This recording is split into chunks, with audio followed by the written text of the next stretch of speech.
I'm approaching the village of Harringworth in Northamptonshire from the southeast. Hello and welcome to the ride. There's the base of an ancient market cross, 14th century, albeit with a mid-19th century finial. The cross is associated with an annual fair and a market on Tuesdays, granted by royal decree in 1387. Think of that, a regular Tuesday market here hundreds of years ago. I wonder how many years ago it came to an end. Cottages made from local stone, giving off the golden glow of their iron content. Stone in the hills around here had enough ferrous content to be once quarried for its iron ore to feed the nearby furnaces of Corby.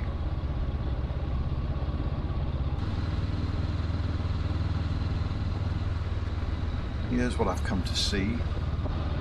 Harringworth Viaduct, also known as the Welland Viaduct, or even Seaton Viaduct, depending on your point of view.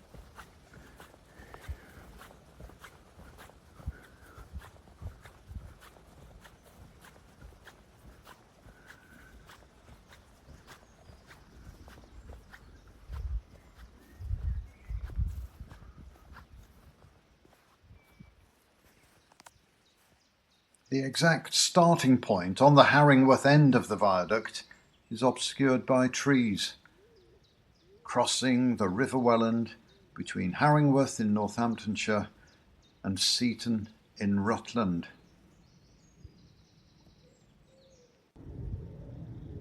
There's Seaton, with its prominent church spire on the hill.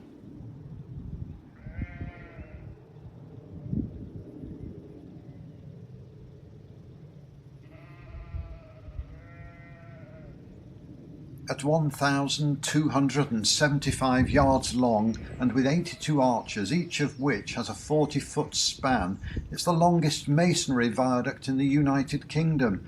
It lies on the Oakham to Kettering line and carries the line between Corby and Manton Junction, where it joins the Leicester to Peterborough line. You can, of course, look up the facts online, but for me, one of the most fascinating is that it was built of bricks that were fired here on site. There was in effect a temporary brick factory established here for the duration of the build.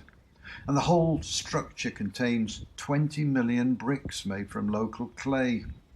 The first arch was commenced in June 1877 and the work was completed in July 1878.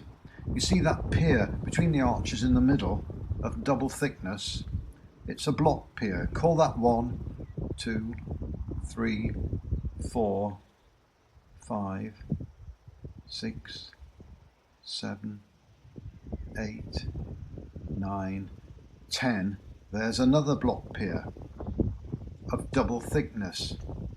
10 double thickness block piers isolated the arches in sets to prevent any weakness in one being transferred indefinitely from arch to arch across the whole viaduct.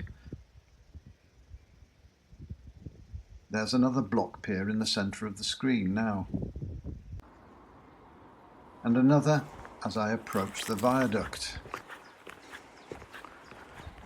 Sheer audacity of the planning. In effect, Harringworth became an industrial manufacturing town for the duration of the building operation.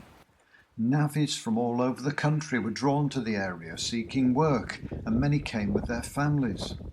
400 men were employed to work on the viaduct itself.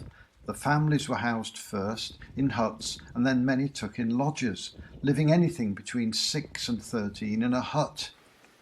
Physical work needs lots of calories and liquid, So along with the navvies arrived the traders with hand carts and horse carts, bringing huge quantities of food to the area and plenty of beer.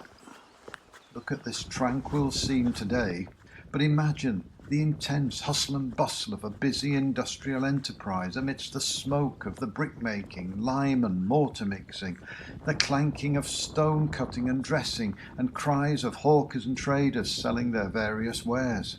And imagine too, living in a quiet rural community housed in cottages of local stone and thatch, then to see this monster of industrial architecture rise up literally out of the very ground on which sheep grazed and crops were harvested. It must have been mind-boggling.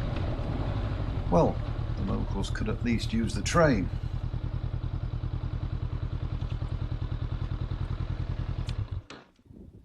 The station was built for Harringworth, here just up the lane.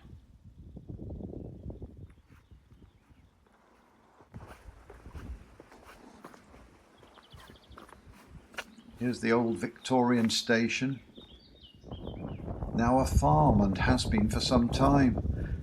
Deemed to be uneconomic in 1948, the station was closed. But there's the old building still standing close by the railway, which runs to the back along a cut into the hillside.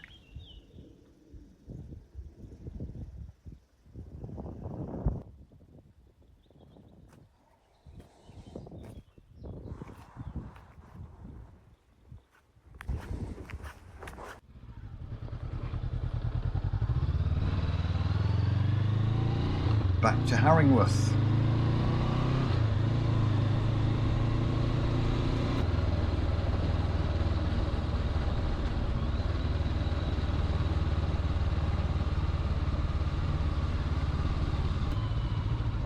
There's the Swan, a 16th century inn, which apart from the locals would have served travellers crossing the River Welland at Harringworth. You might just see the spire of Harringworth's medieval church on the right. There's wool that's been blown and collected by the gate, possibly as sheep have been herded in and out of the field.